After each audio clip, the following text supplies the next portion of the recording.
네, 반갑습니다. 김은입니다.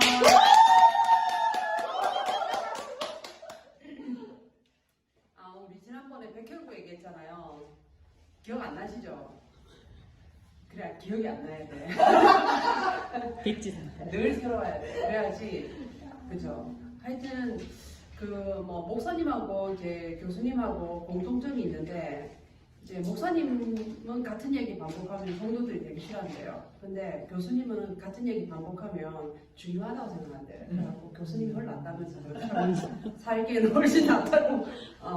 이제 지난번에 우리가 백혈구에 대해서 배웠어요. 근데 이제 이어서 바로 할게요. 백혈구는 이제 크게 이제 세 가지로 나누는데 여기 매크로파지 기억납니까? 네. 5% 정도 된댔죠, 그죠? 네. 그다음에 자립구 몇 프로죠? 기억하시는 분? 땡 60%, 차가 이미 60%. 끝났어. 인파구. 35%입니다. 남는 건 35%잖아. 이렇게 있는데 매크로파지가 뭐 안 됐죠? 이게 정찰이 나가서. 그렇지, 나가서 누가 왔나 보는 게 매크로파지고, 매크로파지가 보고 이제 누구다라고 인지를 하면 그 사이토카인을 울려요. 그러면 이제 이 사이렌을 듣고 그 다음에 이제 임파구가 나가는 거예요. 출동 나가는데 이게 사이토카인이 한 종류 아니고 여러 종류가 있어요. 여러 종류.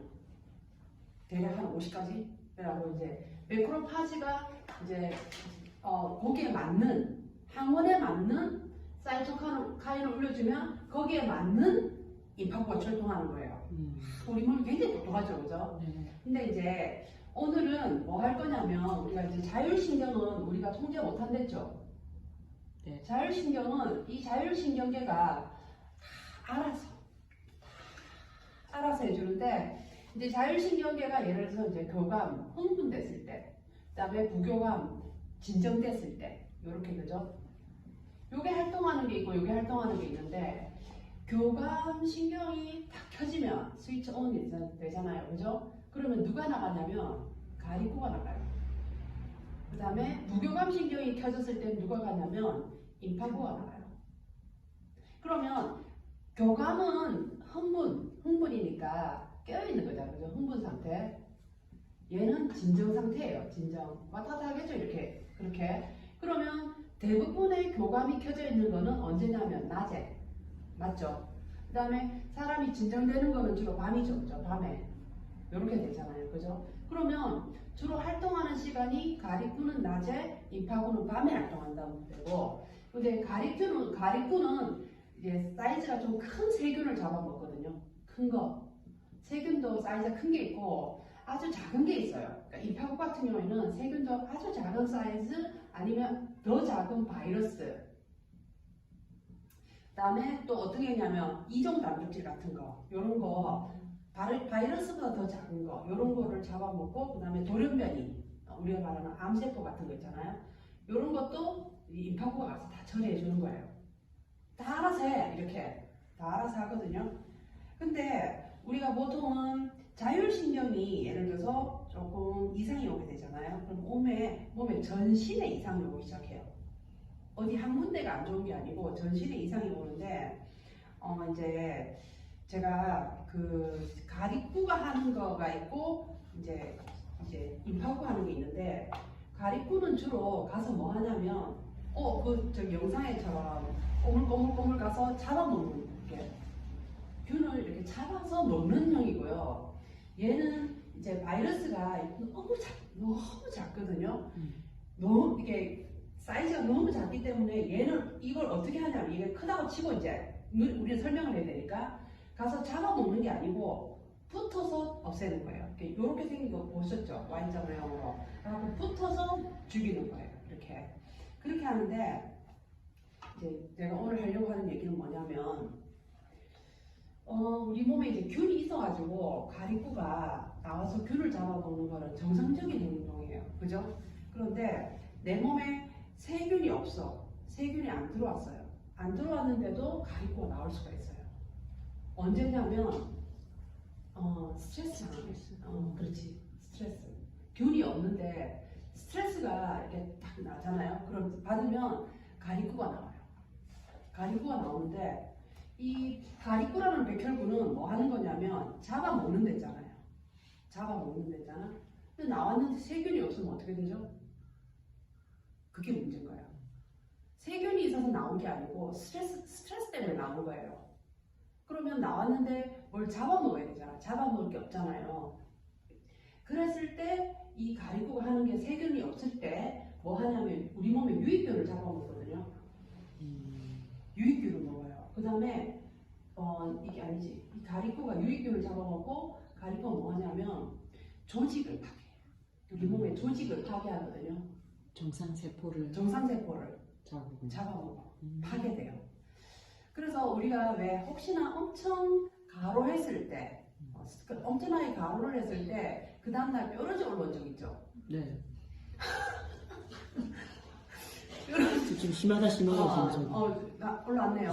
식당에서 울고 이러지 마세요. 마지막 오해합니다. 뭐냐면 이런 게 뭐냐면 우리 몸의 피부 이 피하에는 밑에 이 조직에는 뭐가 있냐면 유익균들이 이게 분포가 돼 있어요. 장에 가장 많이 분포돼 있고 피부 밑에도 이렇게 분포되어 있는데 예를 들어서 내가 너무 피곤해가지고 면역이 떨어지잖아요. 그럴 때 그 이제 모양이 포도 모양이라서 포도상 구균이라는 게 있거든요. 그럼 그런 균들은 잠복만에 있어요. 이렇게 있다가 비활동에 있다가 내가 몸이 안 좋아지면 그때 나와서 활동해주는 게 아니지. 그때 나와서 공격하는 그런 게 이제 형세를 감망하는 균들이 있는데 그런 그 균들이 유익균을 내 가리꾸가 유익균을 죽였을 때 그 형세 감망하는 그런 종류의 균들이 활동을 하죠. 그래서 조직을 파괴한 게 뾰루지라고. 그래서 조금 여드름은 아닌데 그런 거 있잖아요. 그런 모양이잖아요. 그죠? 네. 그리고 우리 몸이 얼마나 똑똑한지 알겠죠? 이게 너무너무 똑똑해요. 근데 요번에 혹시 아이들이 사이토카인이 과잉이 되어서 뭐 이게 죽고 했던 사건 있죠? 네네. 코로나 바이러스에 이제 아이가 청소년들이 이제 사망했을 시에 사이토카인이 너무 과잉 나왔다. 이런 거는 우리 몸에서 이런 부분에서 이제 그가 이상이 생긴 거죠, 그죠? 그래서 제가 이제 오늘 암 얘기를 좀 해줄 건데 이제 이게 예를 들어서 원래는 간단해요. 이제 아까 여기 지금 유익균하고 조직을 파괴했죠. 요런 게 다 뭐가 되냐면 예를 들어서 여기 있는 그림을 하나 설명해 볼게요. 우리가 골수가 이렇게 있잖아요. 골수에서 백혈구가 나오거든요. 백혈구 이제 가리구가 나오잖아요. 나오면 혈관을 돌다가 세균이 보이죠? 그러면 세균을 잡아먹고 없애고 하면서 자기는 하루에서 한 이틀 살다가 죽어요. 이렇게 하는 게 백혈구가 이제 가리구인데 스트레스를 받으면 계속 나와. 계속 나오는 게 문제거든요. 강한 스트레스 시에는 계속 나와요. 그러면 가리구가 엄청 많겠죠? 혈관에. 엄청나게 많으니까 얘들이 뭘 하냐면 그 유익균도 잡아먹고 점막도 파괴하거든요. 그거 우리가 뭘 하냐면 궤양이라고 하는 거예요. 이 궤양이라 하는 거예요. 이게 염증이죠. 염증 중에 궤양이 있잖아. 악질 이런 균이 회복 안 되는 그런 종류 있잖아요. 뭐 위궤양 이런 거 들어봤죠. 위염을 넘어서 궤양으로 간 거. 혹시나 이제 요즘은 이런 이제 애니메이션 워낙 잘 돼 있으니까 그런 이제 유튜브 같은 거 찾아보시면 궤양 이런 거 보시면 완전히 이 피부가 정상 점막이 아니고 헐어가지고 이제 그 괴물처럼 변해 있는 그런 거거든요. 그거를 누가 하냐면 백혈구가 한 거예요. 세균이 한 게 아니고 백혈구가 한 거야. 스트레스를 계속 받으면. 그러면 우리가 스트레스가 육체적 스트레스도 있잖아요. 그 다음에 정신적 스트레스도 있거든요. 주로 걱정 종류가 여기에 속하잖아요. 이거는 과로 종류, 과로. 너무 몸을 혹사시켰을 때 오는 게 육체적 스트레스라면 정신적 스트레스는 보통 고민이나 걱정, 근심 이런 종류잖아요. 그죠? 그래서 이거를 내 몸보다 오버하는 거. 내 몸이 예를 들어서 100을 할 수 있다면 100을 넘어가는 거 있잖아요. 뭐 이제 그런 것들은 사실은 이제 그러면 내 몸이 상할 수 있겠구나. 라는 걸 이제 생각하면서 이제 일을 해야 되는 거죠. 그래서 뭐냐면 내가 그러면 이 지금 앞에 이 내용이 연결되잖아요. 기초에 어떻게 내가 에너지 대사율을 높이는 방법이 있고, 그 다음에 자율신경과 백혈구 이 시스템이 연결돼 있으니까, 그러면 제일 좋은 게 내 이 양을 늘리든지 아니면 이 스트레스 양을 줄이든지 해야 되는 거죠. 내가 할 수 있는 것보다 조금 더 과했을 때, 이럴 때. 그리고 스트레스가 얼마나 무섭냐면 이 스트레스 받으면 가리표는 계속 나오거든요. 계속 나오기 때문에 멈추지 않아요. 그래서 이제 사람이 암에 걸리는 거예요. 궤양에서 이제 낫질 않으니까 계속 이제 그러면 예를 들어서 이렇게 해가지고 궤양이 됐으면 예를 들어서 만약에 진정이 되고 해가지고 몸이 안정이 되면 임파고가 나와서 얘를 또 고쳐주거든요. 고쳐주는데 이 시간이 없는 거예요, 이 사람은. 계속 과립구만 나오는 상태. 너무 오래 끄는 거죠. 그래서 이제 병이 커지는 건데, 그러면 우리가 그런 거 있잖아요. 걱정이 이제 걱정을 안 할 수는 없는데 내려놔야 되는데, 이제 그때는 우리가 지식이 해주는 게 그런 거잖아요. 내가 이걸 계속 들고 있을래? 들고 있으면 두 가지죠. 문제도 해결 안 되고 병도 생기고. 그럼 내려놓으면 좀 시간은 걸리지만 어쨌든 병은 안 걸리잖아요. 그죠? 그래갖고 좀 현명하게 좀 선택할 필요가 있다는 생각이 들고요. 그러면 편해도 너무 편한데 왜 암에 걸리지? 이런 케이스가 또 있어요. 그러니까 가립구 과잉으로 암에 걸리는 경우가 있고 임파구 과잉으로 암에 걸리는 경우가 있어요. 그러니까 이제 뭐냐면 사람이 마음도 편한 사람도 있잖아요. 성격 좋아, 잘 먹고, 퍼져 자고, 막 세상 걱정 없는 사람도 있죠. 그런데 이제 어떤 생각이 안 나네요. 그런 사람이. 근데 그럼 그 사람은 그렇게 편하니까 사실은 임파구가 많이 나오니까 좋은 거 아니에요? 임파구가 하는 게 주로 바이러스, 암세포 죽이는 이런 거니까 임파구가 많이 나오면 좋잖아. 그죠? 그런데 그게 아니라 임파구도 적정량이 있어야 되거든요. 근데 너무 많이 나오게 되면 우리 혈장이라는 혈관 안에는 혈장이 있고 물이 있고 구가 있잖아. 혈구가 있잖아요. 근데 얘들이 너무 많아가지고 왜 우리 도로에 군용 트럭 같은 게 너무 많이 들어가는 거야. 지나다닌다고 보는데 탱크 이런 거 있잖아. 우리 일반 도로에 차나 뭐 이게 택시나 이게 대중교통이 지나다녀야 되는데 이 탱크 뭐 이런 거 있잖아요. 군용 트럭 이런 것들이 막 길을 다 차지하고 있는 거야. 그래갖고 혈류 장애로 암이 와요. 반대로. 근데 이제 이런 경우에 이렇게 너무 비만하고 운동 안 하고 나태하고 이렇게 하고 암에 걸린 케이스는 낫기는 좀 빨리 낫는 편이야. 왜냐면 살만 빼도 좀 이게 좀 좋아지는 경우가 있기 때문에. 근데 재발률이 높아요. 대신에 또. 그래가지고 조금 이런 사람들 생활 습관을 좀 운동하고 좀 타이트하게 이제 살 필요가 있죠. 그죠? 그러니까 원리는 다 이해됐죠? 원리는 교감, 가립구, 세균, 부교감, 임파구, 바이러스 이렇게 없애주는데 내가 세균이 없는데 스트레스를 많이 받으면 계속 가립구가 나와가지고 내 몸에 있는 유익균도 없애고 조직도 파괴하고 그러면 늘어졌으니까 좋은 게 아니라 임파구가 너무 가해이 되면 이제 그 혈류 장애를 일으켜서 암을 일으키고 이런 원리인 거 아시겠죠? 그죠? 그러면 혈액암 같은 경우는 임파구가 관련돼가지고 아니죠. 혈액암은 그거가 아니구나. 혈관 안에 일어나는 혈구 아니 맥혈구가 너무 많이 나오는 게 이제 혈액암이에요. 정해진 양만큼 나와야 되는데 너무 많이 나오는 거잖아. 그죠? 그러니까 그 자율신경 이상이라고 보면 되죠. 그것도. 그래서 그러면 우리가 이제 암에 이미 걸려버렸어.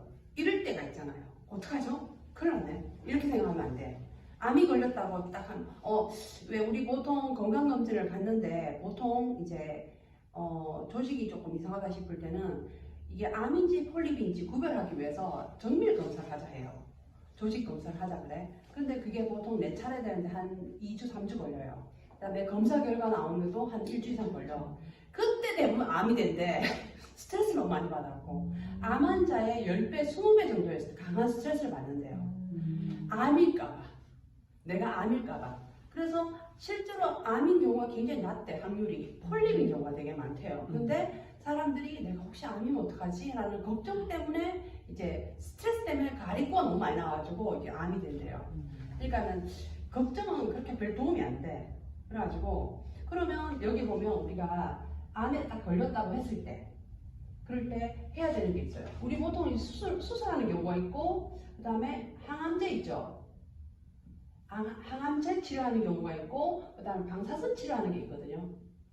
그 다음에 자연치유 방법을 선택하는 경우가 있어요. 이렇게. 그런데 수술은 언제 권하냐면 조기암일 때, 부위가 작을 때, 초기 있잖아요. 아주 초기일 때는 그거를 하는 게 좀 도움이 돼요. 실제로. 근데 약간 이미 진행됐다라고 하면 안 하는 거를 권한대. 왜냐면 여기에 보면 우리가 그 이제 조직에다가 이렇게 칼을 딱 대잖아요. 칼을 대는 순간 내 몸은 완전 완벽한 교감 상태가 딱 되거든요. 긴장 상태. 그러면 교감 상태에서는 바리쿠가 엄청 많이 나오죠. 그러니까 그 엄청난 가리쿠가 더 나오게 되는 거야. 이 수술함으로 인해서. 그러면 이것 때문에 전신으로 퍼지는 수가 있다는 거죠. 전신으로 이게 수술과 동시에 전신으로 퍼질 수가 있어. 그런 경우 많이 들어봤죠. 수술했는데 퍼졌다는 얘기 들어봤죠. 그 다음에 항암제 같은 경우에는 이거는 그 원래 이게 효력이 그렇게 없대요. 여기 전문가의 책이에요. 내 얘기가 아니고 나는 그냥 전달자라고 보시면 돼요. 뭘 알아서 그런 말 하냐 이게 아니고 그냥 원래 항암제는 백혈병 치료제로 썼대요. 백혈병 치료제로 쓰던 것을 그냥 다른 암에도 두루 다 쓴 거예요. 근데 이게 뭐 부작용은 전신에 이제 뭐 그 탈모부터 시작해가지고 그죠? 온 털이 다 빠지죠, 그죠? 그리고 뭐 이렇게 그 구토, 뭐 설사, 뭐 이런 어떤 피부가 상하고 하여튼 이런 여러 가지 몸이 여이고 하는 이런 어떤 그 이제 부작용 많은 거 알죠? 머리 빠지는 케이스를 많이 보셨죠, 그죠?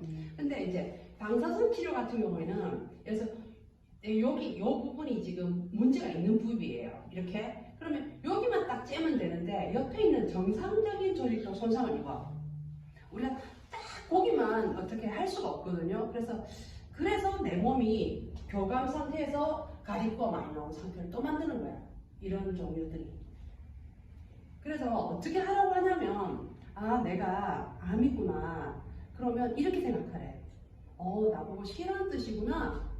나 이제 긴장 더 이상 하지 말고 좀 쉬어가라는 뜻이구나 라고 받아들이래요. 내가 죽을 병 걸렸네? 이게 아니고 왜냐하면 다 고칠 수 있기 때문에 이제 대부분 스트레스 때문에 가리코 가임으로 암에 걸렸기 때문에 임파고 가임은 다이어트를 하면 돼요. 활동하고 운동하고 이런 거 있잖아요. 그래서 다이어트를 하면 되는데 그거 말고 이제 가리코 가임으로 암에 걸렸을 경우에는 아 쉬라는 뜻이구나. 그러면 쉬어주잖아요. 쉬어주면 뭐가 나오냐면 임파고가 나와요. 임파고가 나와서 그때부터 다 치유가 들어가. 그런데 내가 이게 타이밍이라는 게 있잖아요. 그런데 예를 들어서 이제 1차 내가 암이 이제 있는 지역, 있는 부위가 있을 거 아니에요. 예를 들어서 유방암이면 이제 예를 들어서 유방암이라고 생각했는데 그 옆에 보니까 다른 2차 암이 자꾸 계속 3차 계속 암이 이제 전이가 되는 경우가 있잖아요. 근데 그때 놀라지만 돼. 일단 스트레스를 받으면 안 된대. 왜냐면 가리코가 내가 받는 순간 가리코가 나와서 계속 내 몸을 손상을 시킨다는 거를 먼저 머릿속에 그림을 떠올려야 돼요. 그리고 내가 지금부터 생활 습관을 좀 바꿔야겠어 라고 그게 한 70%를 차지하거든요. 내 마음을 바꿔먹는 거 그게 70%고 놀라지 않는 거 스트레스 안 받는 게 그 다음이고 그 다음에 뭐 하는 거냐면 이게 전이라는 거는 암이 전이 되는 건 기쁜 소식이래요. 낫는다는 뜻이래. 왜냐하면 내 몸에 있는 쉬어주면서 내 몸에 있는 임파고가 총출동을 1분에 가는 거야. 제일 심각한 암에 가서 들러붙는 거예요. 몸은 자율신경이 얼마나 똑똑하냐면 알아서 다 해. 얘가 1번인 걸 알고 거기로 총출동을 해갖고 얘를 다 해결하는 거예요. 그럴 동안에 다른 데는 임파고가 안 가니까 일시적으로 암이 커지겠죠. 맞잖아요. 여기 다 몰렸으니까 끝나고 나면 여기가 안 돼. 끝나고 나면 여기가 안 돼. 그러니까는 뭐를 해줘야 되냐면 그럴 때는 쉬고 이렇게 가볍게 운동해주고 산책해주고 이런 거 알겠죠, 그죠? 그런 걸 해줘서 이제 내 몸이 하게끔 하는 게 필요하다는 거예요. 내 몸이. 그러면 오히려 이분의 말로는 저도 이 책 말고도 다른 책, 암 관련된 책을 여러 번 읽었는데 별로 권하지 않더라고요. 이런 치료를, 수술, 항암, 방사선 치료를 별로 권하지 않더라는 거죠. 왜냐하면 난 의사에게 물었어요. 당신이 만약에 암이면 이걸 하겠냐? 당신 자녀가 만약에 암이 걸렸으면 이걸 하겠냐 했을 때 거의 다 안 하겠다더라고요. 거의다가. 그랬을 때 그러면 어떻게 하겠냐 했을 때 그분들은 자연치유를 권한다는 거예요. 근데 우리 몸이 이렇게 임파크가 가서 1번 암을 없앨 때 만약 폐암이잖아요. 엄청 열이 나고 막 기침이 난대. 열이 나고. 그러니까 너무 열이 나서 나른하대. 몸에서 나을 때. 그때도 내가 한번 얘기했죠. 열이 막 난다 했잖아. 그럼 열이 나면 뭐가 되냐면 암이 제일 싫어하는 상황, 환경이 열이 나는 상황. 온열, 열이 나고 임파크가 제일 좋아하는 상황이 열이 나는 상황. 그때는 임파크가 일하기 굉장히 좋은 조건이 열이 날 때. 암세포가 제일 싫어하는 거는 열이 날 때. 그러니까 몸에서 열이 나요. 열이 나고 그리고 이제 폐암 같은 경우 기침을 엄청 많이 하고 그래서 방광암일 때는 막 혈뇨를 보고 대장암일 때는 혈변을 보고 이런 식으로 이 뭐랄까 이상하게 이런 증상이 나타난다는 거예요. 그때 해열제, 소염제, 진통제 이런 걸 하면 안 된대. 왜냐하면 그건 억제되기 때문에 면역이 하는 걸 방해하는 역할이거든요. 근데 면역이 더 잘하게 해주는 게 필요한 건데 그러고 나면 이게 암이 치료가 되는 거예요. 아니 치유가 다 끝나는 거예요 이게. 그러니까 내가 뭐 전이 우리도 들어봤잖아요. 전이 됐다고 하면 막 너무 슬퍼하잖아요. 그래갖고 심지어 유방암인데 예를 들어서 이 겨드랑이에 여기 림프절이 있잖아요. 그죠? 그러면 아예 불안해하고 이 림프절을 다 제거해버려. 전이 될까봐. 그래서 뭐가 되냐면 임파구가 나올 수 있는 임파구 출동이잖아. 원래 임파구가요. 백혈구 중에 임파구는 정말 작대. 작은데 이 절에 있을 때 임파가 이 절에 있을 때는 엄청 작다가 사이토카인이 울려가고 출동할 때는 1000배 사이즈가 커진대요. 그때 부부부부부 커져가지고 가서 해결한대.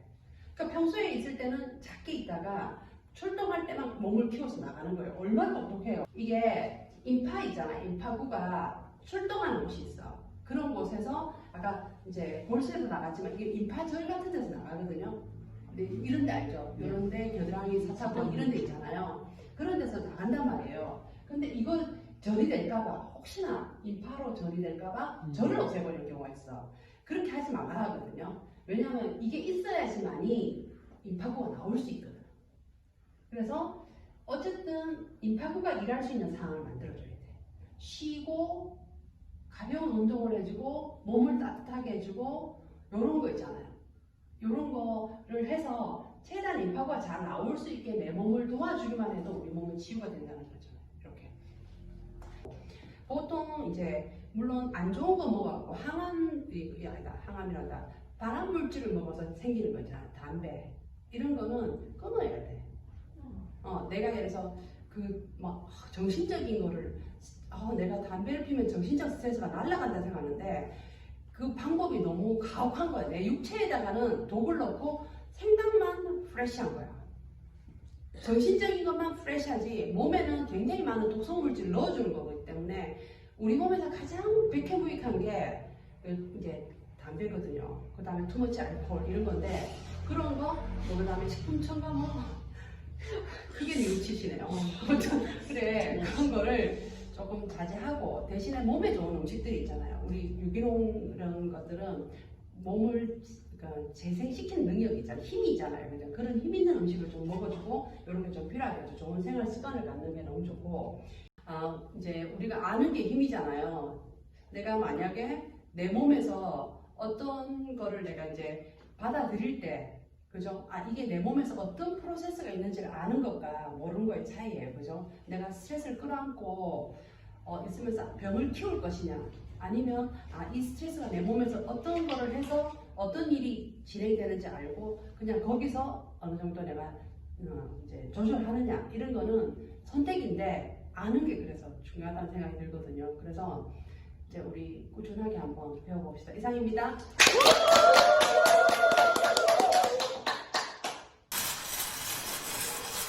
내가 주로 받았던 스트레스는 사실 인간관계였거든요. 물론 돈도 있는데 돈을 벌어야 된다는 생각이 좀 있었고 돈이 굉장히 힘들긴 했지만 인간관계가 좀 더 힘들었던 것 같은데 이런 게 있어요. 예를 들어서 이제 우리가 가치 중심이 있고 원칙 중심이 있거든요. 보통 인간관계 갈등이 있는 사람들이 가치 중심인 사람들이 인간관계 갈등을 많이 느껴요. 그래서 가치라는 건 서로 달라. 어떤 사람은 인생의 가치가 넘버원이 있잖아요. 부모인 사람도 있고요. 어떤 사람은 자녀, 어떤 사람은 자기 성공, 어떤 사람은 뭐 이렇게 종교, 자기가 사는 이유야. 이거는 존재의 이유를 말하는 거거든요. 그런데 예를 들어서 이럴 수 있잖아요. 나는 신앙이 가장 넘버원인데 저 박 집사가 기도회 안 온 거야. 예를 들어서 그러면 내가 굉장히 마음이 힘든 거죠. 그 다음에 마음으로 힘든 게 아니고 눈빛으로 쏴주죠. 신앙도 없다면서 이렇게 할 수가 있어요. 그게 뭐냐면 가치의 충돌이야. 가치의 충돌. 그리고 그때 말한 것처럼 아버지와 아들 있잖아요. 이 둘의 갈등도 있을 수 있어. 가족이지만 아버지는 성공이 가치라면 자녀는 자기의 취미가 가치일 수도 있어. 그럼 둘이가 부딪혀요. 그런데 이렇게 해서 내가 가치가 통하는 사람을 만나는 거는 확률이 굉장히 낮아요. 진짜 너무너무 낮아. 그래서 우리는 인간관계를 가치 중심이 아니고 가치 존중이야. 아메이도 6개 기둥이 있죠. 거기에 개인 가치 존중이라는 게 있어요. 종교가 다 다른데 인정해 주는 거야. 생활 습관이 다른데 인정해 주는 거예요. 가치는 중심이 아니고 존중해 주고 인간관계는 원칙 중심인데 그게 윈윈이야. 어떻게 하는 것이 나는 그를 돕고 그는 나를 돕는가. 이런 인간관계를 가져가면 내가 거기에서 내가 굉장히 많이 자유를 얻게 돼요. 아, 내가 이렇게 수고하지만 저 사람은 나에게 무엇을 주고 기쁨을 주고 아니면 뭐 종업원이라면 사장이 나에게 월급을 주는 거. 그죠? 나는 또 내 노동의 어떤 거를 페이해서 또 그에게 일을 덜어주는 거잖아요. 그러니까 이렇게 서로 윈윈하는 인간관계를 가져야지 가치로는 아니에요. 가치 중심으로 가는 사람한테 굉장히 인간관계에 큰 트러블을 느껴요. 그건 나야 아니에요. 옛날 나. 내가 주로 이래서 이해를 못하는 인간이 천재였죠. 이해 안 되는 사람이 천재였는데 내가 몰랐던 거죠. 내가 어리석었다는 걸 지금 아는데 요거 하나 기억해 주면 좋겠죠. 그죠? 그래서 우리가 개인의 가치는 존중해주고 인간관계는 윈윈이라는 원칙 중심으로 그죠? 해나갔으면 좋겠습니다. 이상입니다. 고맙습니다.